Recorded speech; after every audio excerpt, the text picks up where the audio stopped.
The king of the Shadowlands, Bruises, had outlived the very concept of time.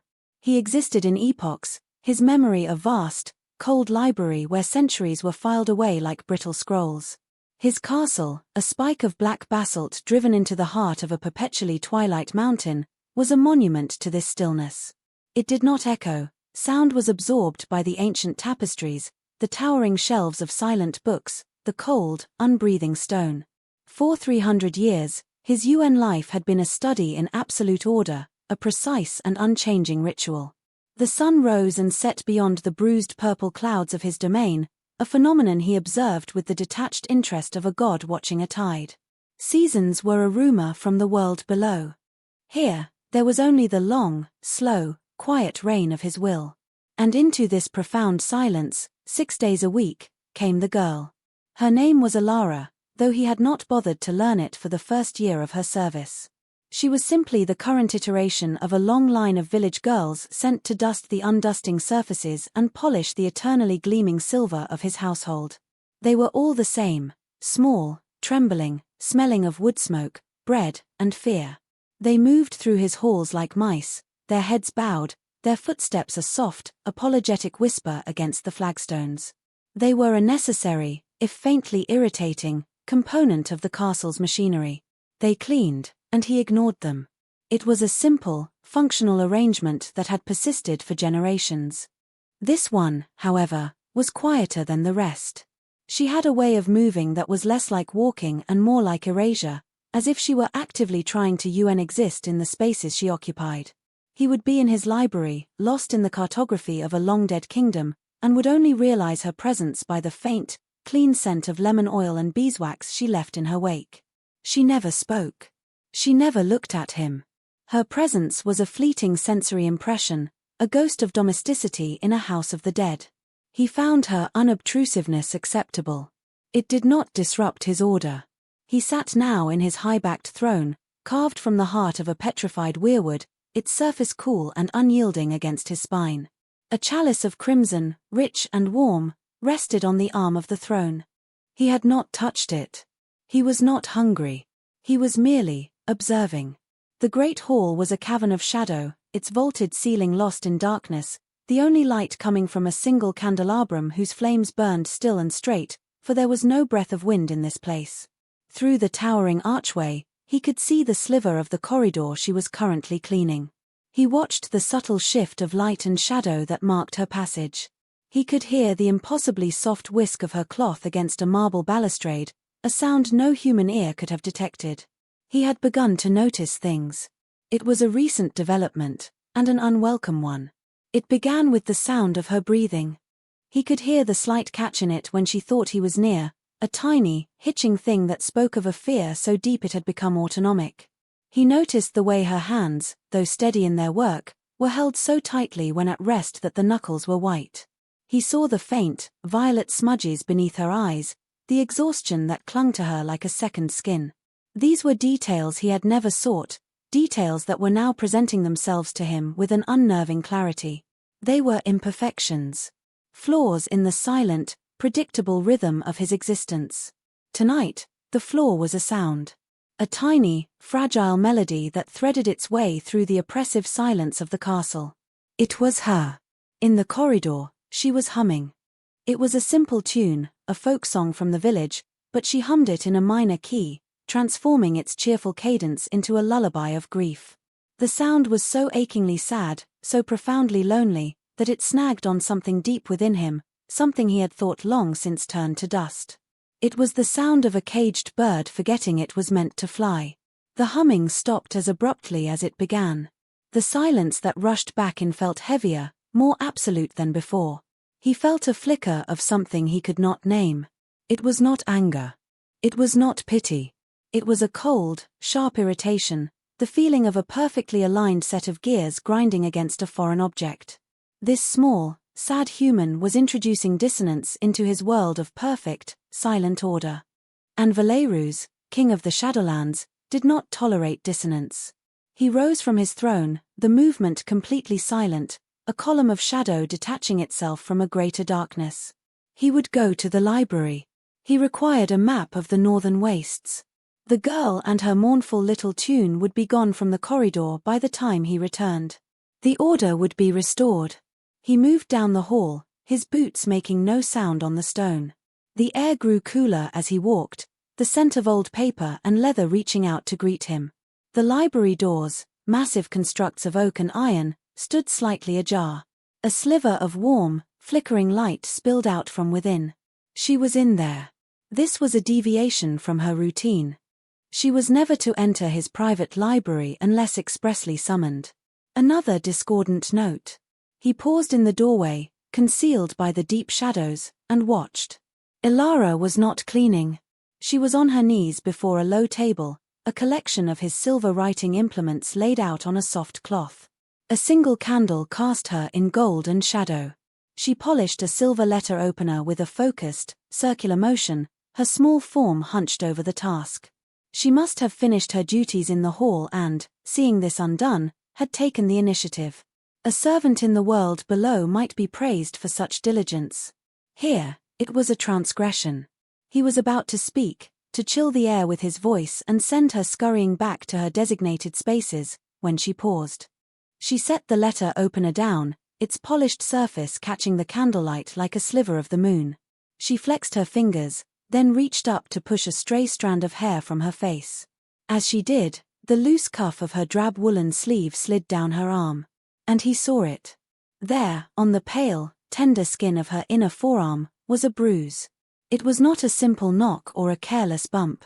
It was a constellation of violent color, a sickening galaxy of deep purple and bilious yellow-green, centered around a dark, almost black, core. It was the distinct, brutal shape of a hand. Of fingers that had squeezed with the intent to crush, to break. The mark was an obscenity against the delicate tracery of blue veins beneath her skin. It was an act of savage ugliness brought into his pristine, ordered sanctuary. She did not seem to notice her sleeve. She sighed, a small, weary sound, and picked up the next piece of silver. He remained frozen in the doorway, the map he had come for completely forgotten. The sight of the bruise had short-circuited a millennium of detachment. It was as if a painter had thrown a bucket of raw, screaming color onto a canvas of muted gray. It was wrong. It was a violation. Not of her, not yet, he was not capable of that thought, but of his world. Something broken and ugly from the chaotic, messy world of mortals had been smuggled into his sanctum. He stepped from the shadows into the light. The floorboards did not creak, the air did not stir, but she knew he was there. Her entire body went rigid. The silver inkpot slipped from her numb fingers and clattered onto the stone floor, the sound like a gunshot in the profound silence. She gasped, a choked, terrified sound, and scrambled to retrieve it, her head bowed so low her forehead nearly touched the floor. "Forgive me, my lord," she whispered, her voice trembling. I was just, the inkpot." As she reached for it, her sleeve, which had fallen back into place, slid down again. The bruise was exposed once more, stark and undeniable in the candlelight. She saw it. And she saw that he was looking directly at it. Her eyes, wide and frantic, flew from the mark on her arm to his face. For a single, stretched-out second, their gazes met.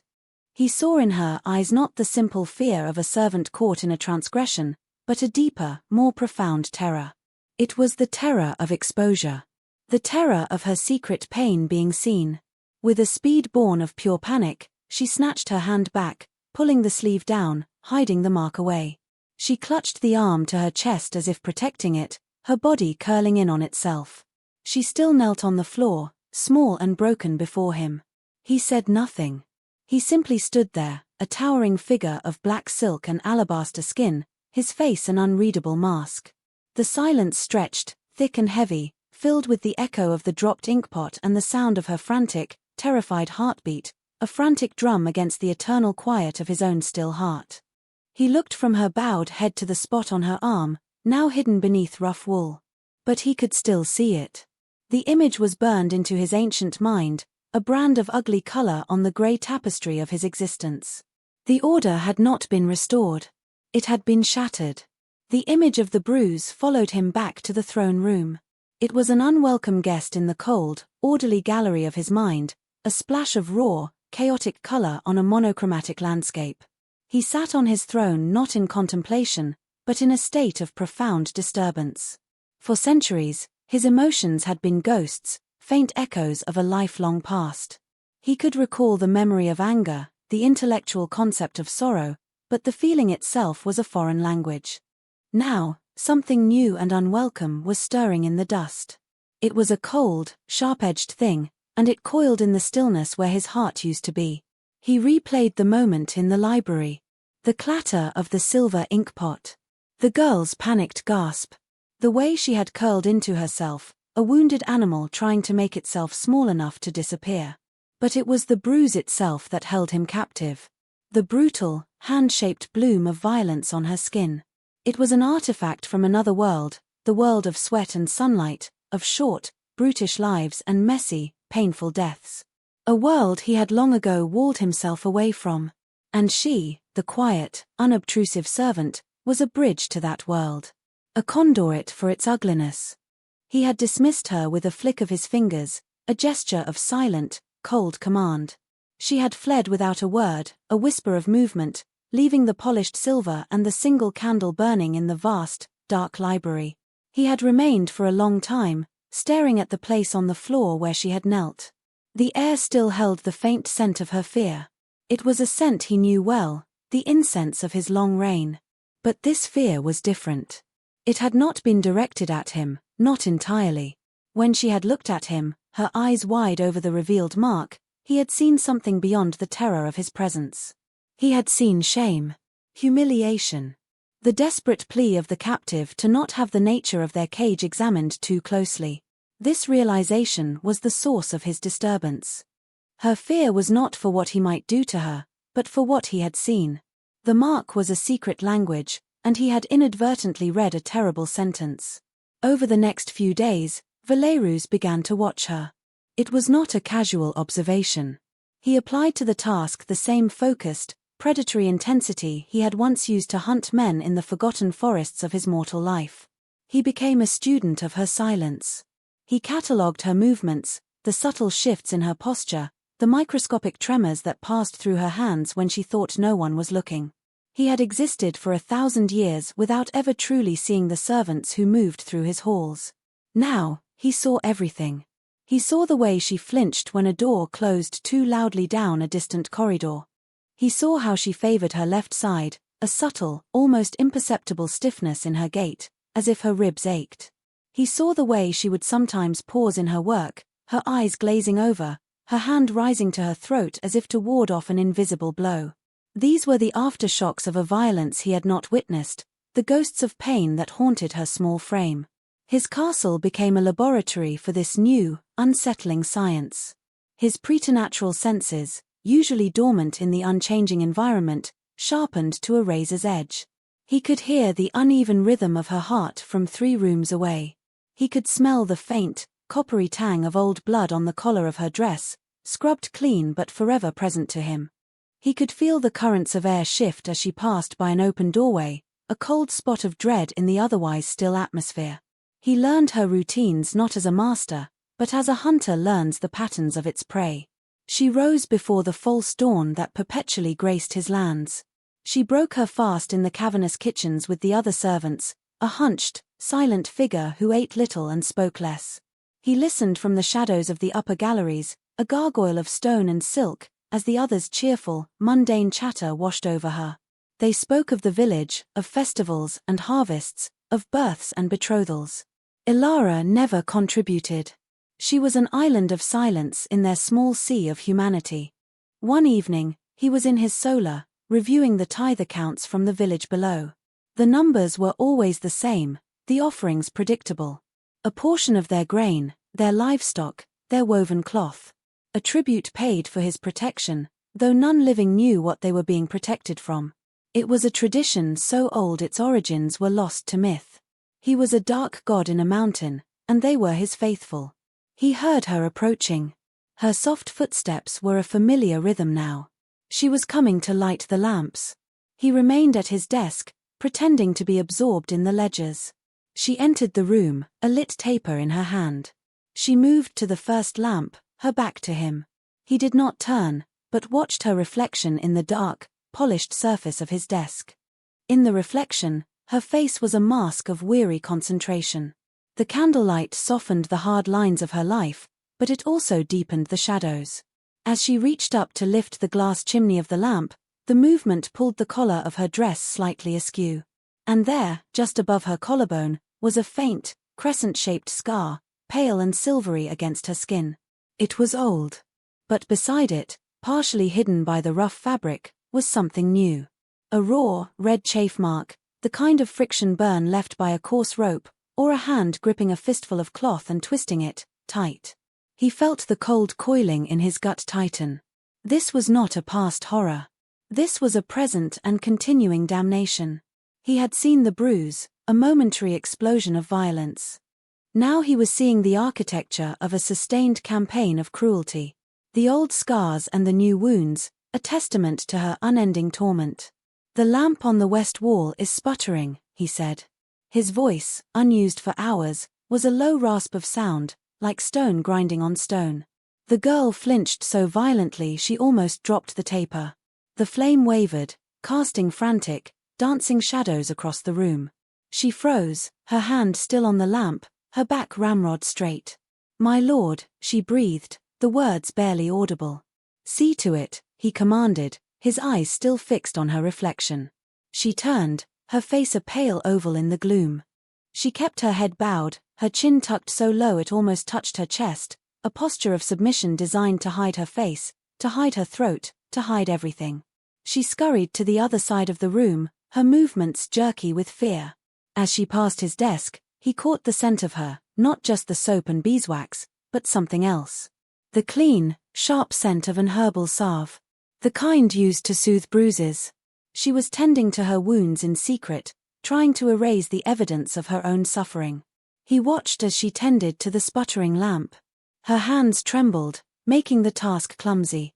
He could see the tension in her shoulders, the rigid set of her spine. She was a bowstring pulled taut, ready to snap at the slightest touch. He said nothing more, letting the silence stretch, letting her fear fill the room until it was a palpable presence. He wanted to see how she behaved under its pressure. She finished with the lamp and turned to leave. She did not dare look at him. She moved toward the door, a wraith desperate to dissolve back into the shadows. "Ilara," he said. He had never used her name before. The effect was instantaneous and devastating. She stopped dead, her hand on the door latch, her entire body locked in a paralysis of shock and terror. The sound of her own name from his lips was a violation, an intimacy she was utterly unprepared for. It meant he saw her. It meant she was no longer an anonymous, interchangeable part of the castle's machinery.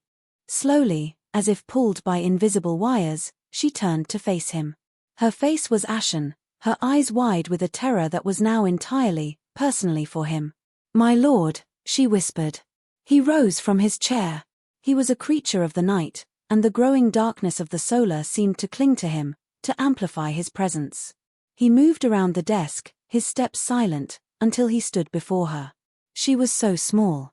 The top of her head barely reached his chest. She was trembling visibly now, a leaf in a gale. She smelled of fear and soap and the faint, bitter scent of the healing herbs she used to hide her pain. He did not speak. He simply looked at her. He let his gaze travel from her terrified eyes down to the collar of her dress, to the place where he had seen the marks. She must have felt the weight of his gaze, because her hand flew to her throat in that familiar, protective gesture, her fingers pressing against the spot he was looking at. A futile attempt to hide what he had already seen. He could have forced the truth from her. His will was absolute in this castle. He could have commanded her to speak, and she would have had no choice but to obey. Her mind was a fragile, unlocked thing to him. But that was not what he wanted. He did not want a confession extracted by fear. He wanted to understand the shape of the thing that was harming her. He lifted a hand. He did not reach for her. He simply held it out, palm up, in the space between them. It was a gesture that could have meant anything, or nothing. An invitation. A command. A question. Ilara stared at his hand. It was a long, elegant hand, with pale, slender fingers. It was the hand of an artist or a scholar, not a warrior. But she knew it was a hand that could crush stone. It was the hand of the monster who ruled her world. To her, it was an instrument of unimaginable power and potential death. And he was offering it to her. Her breath hitched. Tears welled in her eyes, blurring his terrifying form into a column of darkness. She did not understand.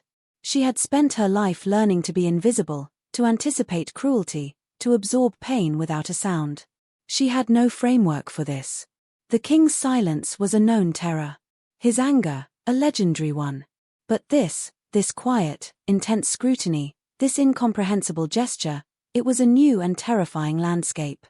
He kept his hand outstretched, perfectly still. He waited.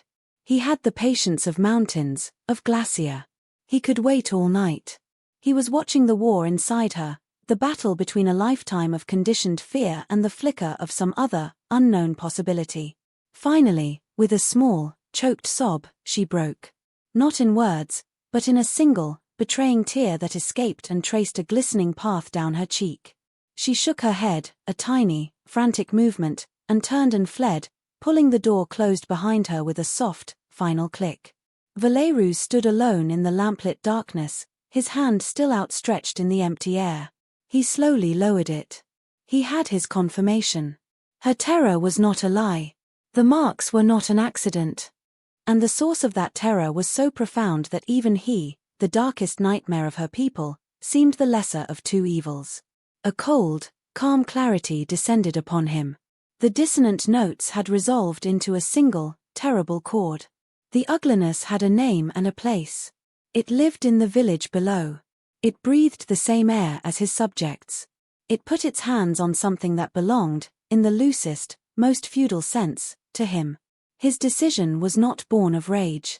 Rage was a hot, messy emotion, and he was a creature of cold precision. This was something else. It was the feeling of a master artisan discovering a flaw, a crack, in a piece he had been carving for centuries. It was the need to excise the imperfection, to restore the integrity of the whole, to make it clean again. He went to the great, arched window of his solar and looked down. The village was a scattering of faint, flickering lights nestled in the valley, a fragile human constellation against the overwhelming dark of the mountains. A place he had not set foot in for over 100 years. Down there, in one of those insignificant little sparks of light, was the source of the bruises. The architect of Ilara's fear. He felt the ancient, predatory instincts stir within him, not with the fire of hunger, but with the ice of purpose. The world had its own brutal, chaotic order. Men hurt women. The strong preyed on the weak. It was the way of things. He had never interfered. It was not his concern. But this was different. This was a flaw within his own domain. An insult to his sovereignty. The shepherd does not care if the wolves hunt in the wild, but he will slaughter any wolf that enters his flock. Ilara was part of his flock. A small, trembling, insignificant part, perhaps. But his nonetheless. He turned from the window. The castle was silent once more. But it was a different kind of silence now. It was not the silence of empty halls and ageless stone. It was the silence of a blade being sharpened. The silence before the strike. He would go down into the village. He would find the man who had dared to mar his property. And he would erase him, not just from life, but from memory. He would restore the perfect, silent order. This was not justice. It was pest control. Or so he told himself, as the unfamiliar chill of something that felt dangerously like fury began, at long last, to freeze his ancient, sleeping heart. The descent was a flowing of shadow, a silent drop from the heights of his stone spire to the damp, root-choked earth of the forest floor. Valerius moved not like a man walking, but like a plume of smoke drifting on a non-existent wind. The perpetual twilight of his domain deepened as he left the immediate vicinity of the castle, the air growing thick with the scent of pine and wet soil and decay. The moon, a chipped shard of bone in the violet sky, offered little light, but he had no need of it. The world revealed itself to him in shades of heat and scent and sound, a rich tapestry invisible to mortal eyes. He had not walked these woods in a century. They had grown wilder, more primal. But they still remembered him. The creatures of the night, the owl, the fox, The wolf sensed his passage and fell silent. The forest held its breath as its ancient master passed by. He was a ghost from a time before these trees were seeds, a memory of fear made flesh. The village huddled at the edge of the forest, a collection of timber and thatch houses clustered around a muddy track. Smoke curled from a few chimneys, pale grey against the bruised sky. The place smelled of wood smoke, livestock, damp wool, and the cloying, sour scent of human anxiety. It was a smell he had forgotten, and he found it deeply unpleasant. He paused at the edge of the woods, a tall, motionless figure cloaked in darkness, and let his senses drift over the sleeping village. He was searching for a scent. The specific scent of Ilara's fear, the bitter tang that clung to her clothes and her skin. But here, it was diffused, mixed with the general miasma of human life. He needed a focus. He closed his eyes and listened. He heard the sigh of the wind in the eaves, the lowing of a cow in a byre, the cry of a fretful infant.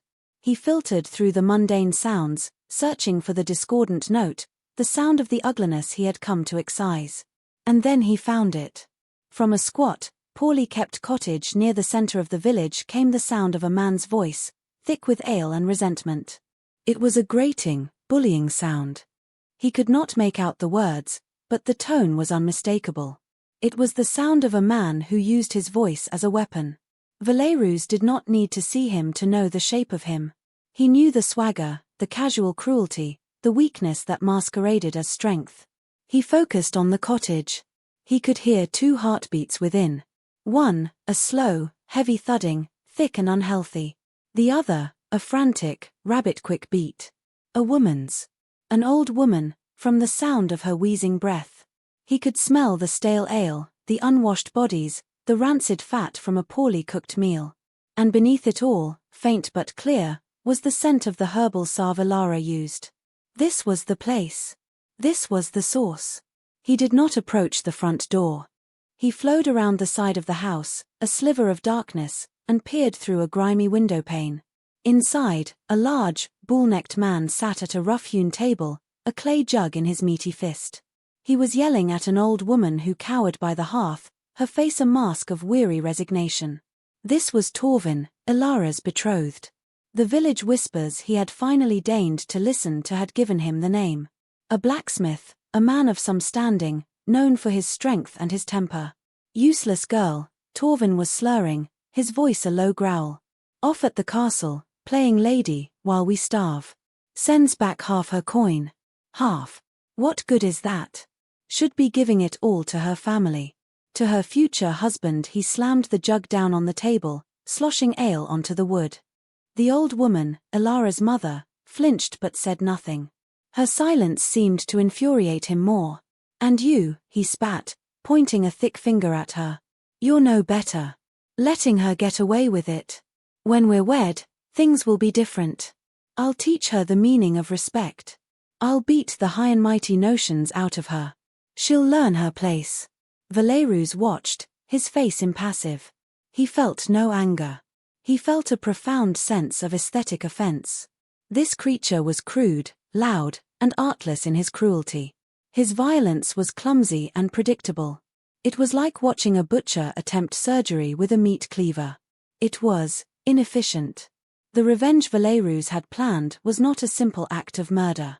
Killing this man would be easy and unsatisfying. Death was a release. Werewolves intended to dismantle him. He would strip away everything the man valued, his strength, his reputation, his place in the village, until he was nothing but a shivering, terrified shell. And then, only then, would he grant him the mercy of a final, silent end. Fear was a far more elegant and enduring weapon than death. He melted back into the shadows. The first step was to isolate the target. To turn the herd against the weakest wolf. His first visit was to the village elder, a man named Fendrel. Werewolves did not knock. He simply appeared in the man's sleeping chamber, a column of cold air and absolute silence beside his bed. The old man woke with a gasp, his heart hammering against his ribs. He saw the tall, dark figure standing there, his face a pale, aristocratic mask in the moonlight filtering through the window, and a primordial terror seized him. He knew, with the certainty of a man facing a god, who this was. Lord Valerus, he whispered, his voice trembling. There is a sickness in your village, Fendrel, Valerus said, his voice a low murmur that seemed to come from the shadows themselves. A man named Torvin. He is a blight. He brings shame upon this valley. He let the words hang in the air. He made no threats. He gave no explanation. He simply stated a fact, as one might observe that the sky is dark. He is a strong man, my lord, Fendrel stammered, trying to find his footing. A good blacksmith. His work has grown clumsy, Valerus stated. It was not a guess. He had decided it was so, and therefore it was. The tools he forges are flawed. They will break. The plowshares will snap in the field. The horseshoes will crack and lame your beasts. His strength is a lie. He is a rot at the core of this village. He held the elder's terrified gaze for a long moment. See that the rot is cut out, he said softly. Then, as silently as he had appeared, he was gone. Fendrel was left sitting bolt upright in his bed, drenched in a cold sweat, the lingering chill of the vampire's presence raising gooseflesh on his arms. The king had not been in the village in living memory, and he had come to speak of Torvin the blacksmith. Valerus's next visit was to the tavern. It was late, and only the tavern keeper and a few drunken louts remained. He did not enter. He stood outside, in the deepest shadows of the alley, and spoke into the mind of the tavern keeper, a man whose thoughts were awash in the fumes of stale ale. He planted a single, simple idea, an image of Torvin stealing from the till, his face twisted in a greasy sneer.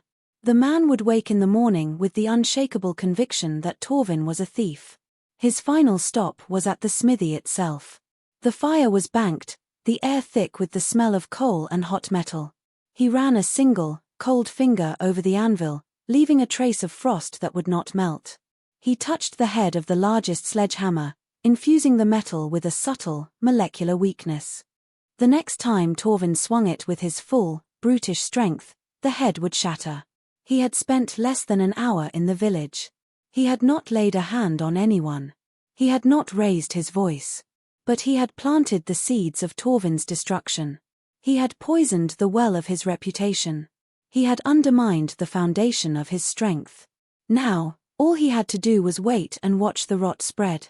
He returned to his castle as the false dawn painted the eastern sky in shades of lilac and grey, the satisfaction of his work a cold, clean feeling in his chest. The order was being restored. The dismantling of Torvin was a quiet, insidious affair. It unfolded over the next week, a slow-motion collapse that Valerus observed from his distant perch with the detached satisfaction of a master strategist watching a complex plan come to fruition. He did not need to be in the village to see it. The story came to him in fragments, carried on the fearful whispers of the castle staff who lived in the valley below. The first crack appeared 2 days after his nocturnal visit. Torvin, in a fit of temper over a difficult piece of ironwork, swung his largest sledgehammer. As Valerus had willed it, the iron head, flawed with a supernatural brittleness, shattered on impact with the anvil. A shard of metal flew off, slicing open Torvin's cheek, leaving a deep, bleeding gash. The big man was left standing in shock, his prized strength betrayed by his own tool. The story spread through the village like wildfire, Torvin the blacksmith, so clumsy he had injured himself with his own hammer. Next, the whispers of his flawed work began to circulate. A farmer complained that the plowshare Torvin had forged snapped on its first day in the field. A merchant's horse threw a shoe on the road, a shoe Torvin had set only the week before. The village elder, Fendrel, his face grim with the memory of his terrifying nocturnal visitor, publicly declared Torvin's work to be shoddy and refused to grant him any more commissions from the village council. The blacksmith's reputation, the very bedrock of his livelihood, was crumbling to dust. Then came the accusation of theft. The tavern keeper, convinced by the dream seed Valerus had planted, accused Torvin of stealing from him. There was no proof, but in the growing atmosphere of suspicion, none was needed. Torvin, enraged and bewildered by the sudden turning of the tide, responded with bellows of denial and threats of violence. But his fury, once intimidating, now seemed like the desperate blustering of a guilty man. People who had once feared him now looked at him with contempt. Valerus watched Ilara for signs that she had heard the news. She remained as quiet and diligent as ever, but he noted a subtle change. The deep, bone-weary exhaustion that had clung to her seemed to be lifting, replaced by a kind of bewildered watchfulness. The tremors in her hands lessened. She did not know the cause of Torvin's downfall, but she could feel the shift in the currents of her life. The source of her pain was being weakened, and the relief was a palpable thing, a lightness in her step, a fraction less tension in her shoulders. He found the process deeply, unexpectedly gratifying. Each piece of bad news about Torvin was a small, satisfying click in the restoration of order. He was not merely destroying a man, he was deconstructing a monster. He was unmaking the thing that had brought ugliness into his world. The final act was set for the night of the new moon, when the twilight of his domain was at its darkest. By now, Torvin was a pariah. His business was gone, his friends had abandoned him, and he spent his days drinking himself into a sullen, impotent rage. He was isolated, just as Valerus had intended. That night, Valerus descended once more. He did not go to the village this time. He went to the smithy, which stood cold and dark at the edge of the cluster of houses. He waited in the shadows, a patient predator. He did not have to wait long. Torvin stumbled out of the tavern, drunk and furious, shouting curses at the shuttered windows of the houses he passed. He was a man stripped of everything, left with nothing but his own sour rage. He lurched toward his smithy, his sanctuary, the one place where he had once been master. He threw the door open and staggered inside. Valerus stepped from the shadows behind him, his movement making no more sound than the settling of dust. He pushed the door closed, plunging the smithy into near-total darkness. The heavy bar fell into place with a solid, final thud. Torvin spun around, his drunken haze pierced by a sudden spike of alarm. "Who's there?" he snarled, his hand fumbling for a hammer on a nearby bench. "The one whose property you have been damaging," Valerus said, his voice a low, cold whisper that seemed to come from every corner of the room at once. He allowed a sliver of his power to manifest, a faint, phosphorescent aura that outlined his form in the darkness. He was no longer just a tall, pale man. He was something ancient and terrible, his eyes glowing with a faint, crimson light. Torvin saw him then, truly saw him, and the brutish, ale-soaked courage evaporated in an instant. It was replaced by a pure, primal terror that sobered him completely. He had heard the tales, the old wives' stories of the king on the mountain, the dark god who demanded tribute. He had never believed them. He believed them now. He dropped the hammer, it clattered uselessly to the floor. "My lord," he stammered, his voice a choked squeak. He tried to back away, but his legs wouldn't obey. "You have a habit of putting your hands where they do not belong," Valerus continued, his voice calm and conversational, a terrifying counterpoint to the inhuman light in his eyes. He took a slow, deliberate step forward. "You are clumsy. You break things. Delicate things." Torvin was shaking uncontrollably now, his breath coming in ragged, terrified gasps. I don't know what you mean. I've done nothing." Valerus was in front of him now. He moved with a speed that was impossible, covering the distance between them in the space of a heartbeat. He reached out and placed a hand on Torvin's shoulder. His touch was not forceful, but it was impossibly cold, a cold that leached the warmth from Torvin's body, a cold that felt like the grave. "Let me show you," Valerus whispered. He tightened his grip. Torvin screamed, a high, thin sound of agony as he felt the bones in his shoulder grind together, threatening to turn to powder. This was the source of his strength, his blacksmith's arms, the tools of his trade and his cruelty. And Valerus was unmaking it with a casual, effortless pressure. "This is the hand you used to strike her," Valerus said, his voice still a soft murmur. He took Torvin's right wrist in his other hand. The blacksmith's hands were thick and calloused, covered in old burns and scars. Valerus's fingers were long and slender, but they closed around Torvin's wrist like a vice of living ice. "You seem proud of your strength. Let us see how it holds up." He squeezed. The sound of the bones in Torvin's wrist and hand snapping was sickeningly loud in the small space. There were dozens of them, and Valerus broke them all, one by one, with a slow, methodical precision. Torvin shrieked, a raw, animal sound of pure agony, and collapsed to his knees, but Velleyrus held him up by his shattered arm. "The bruises fade," Velleyrus said, his crimson eyes boring into Torvin's terror-filled ones. "But this will be a more permanent reminder of your clumsiness." He released the man's arm. It hung at his side, a useless, mangled ruin. Torvin cradled it to his chest, sobbing, his body convulsing with pain and terror. "Please," he begged, tears and snot running down his face. "Please, mercy. Was there mercy in your hand when you struck her?" Velleyrus asked, the question purely rhetorical. He looked down at the pathetic, broken creature at his feet with something akin to disgust. The artless, noisy brute had been reduced to this. The deconstruction was complete. He crouched down, bringing his face level with Torvin's. The blacksmith flinched away, whimpering. "You will be a lesson," Velleyrus said softly. "You will be a story the village tells its children for 100 years. A story about what happens when you touch what is mine." He opened his mouth. His canines, long and sharp as daggers, descended. Torvin's eyes rolled back in his head as he fainted from sheer terror. Velleyrus caught him before he hit the floor. He would not kill him here. That was too kind. He carried the unconscious man out of the smithy and into the night. He took him to the village square, to the ancient, gnarled oak tree that stood in its center. With a strength that defied his slender frame, he hung Torvin from a low-hanging branch by the back of his collar, his feet dangling inches from the ground. His ruined arm hung at a sickening angle. He would be found in the morning, alive but broken, his mind shattered by a terror he would never be able to properly articulate. He would live out his days as a mumbling, crippled fool, a living monument to the king's displeasure. The legend would not be of a vampire who drank blood. It would be of a silent, watchful god who did not tolerate ugliness in his domain. A king who, for reasons no one could fathom, had descended from his mountain to break the man who had been cruel to a quiet, insignificant servant girl. It would be a legend of fear, but a very specific, and very personal, kind of fear. Velleyrus stood for a moment, looking at his handiwork. He felt quiet. The dissonant chord had been resolved. The flaw had been excised. The ugliness was gone. He turned and melted back into the forest, leaving behind a broken man and the beginning of a legend.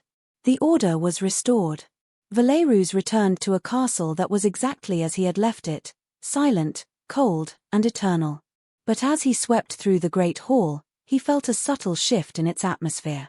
The profound stillness that was his sanctuary no longer felt empty. It felt settled. The restoration of order in the valley below had brought a new, deeper peace to his own domain. The lingering stain of the borrowed ugliness had been cleansed. He did not see Alara for 2 days. Her duties were taken over by another girl, a round-faced, terrified creature who scurried through the halls, her eyes fixed on the floor. Velleyrus ignored her. She was merely a placeholder. He found himself waiting, with a patience he had not known he possessed, for Alara's return. He was curious to see the result of his work, to observe the final state of the object he had repaired. When she finally returned on the 3rd morning, she was changed. It was not a dramatic transformation. She was still quiet, still deferential. But the deep, permanent fear that had been etched into her every line was gone. The hunch in her shoulders had lessened. Her head was no longer bowed so low, and her gaze, when she thought he was not looking, was no longer haunted. It was simply calm.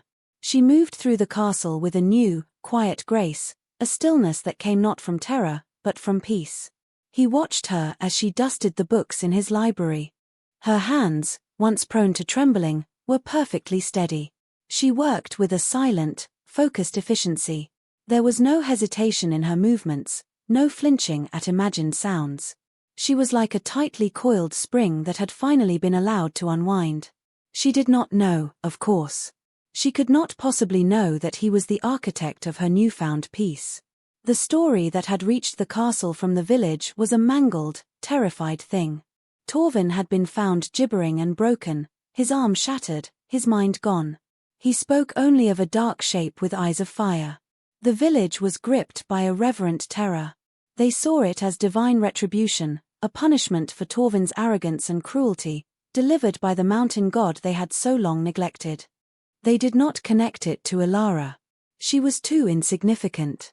To them, it was a cosmic event, a rebalancing of the scales. But Ilara, in her quiet way, understood more than they did. She knew that her tormentor had been broken on the very night she had fled in tears from the king's solar. She knew that the fear that had ruled her life had been erased by a greater, more absolute fear that now held the entire village in its grip. She could not fathom the why of it. It was like a mountain suddenly choosing to shelter a single, wind-battered wildflower at its base. The motive was incomprehensible, but the result, the shelter, the safety, was blessedly real. Their interactions remained the same. He sat in his throne or at his desk, and she moved silently through the rooms, cleaning and ordering. The silence between them, however, had changed its character. It was no longer the empty, sterile silence of a king and his invisible servant. It was a shared silence, thick with the weight of unspoken things.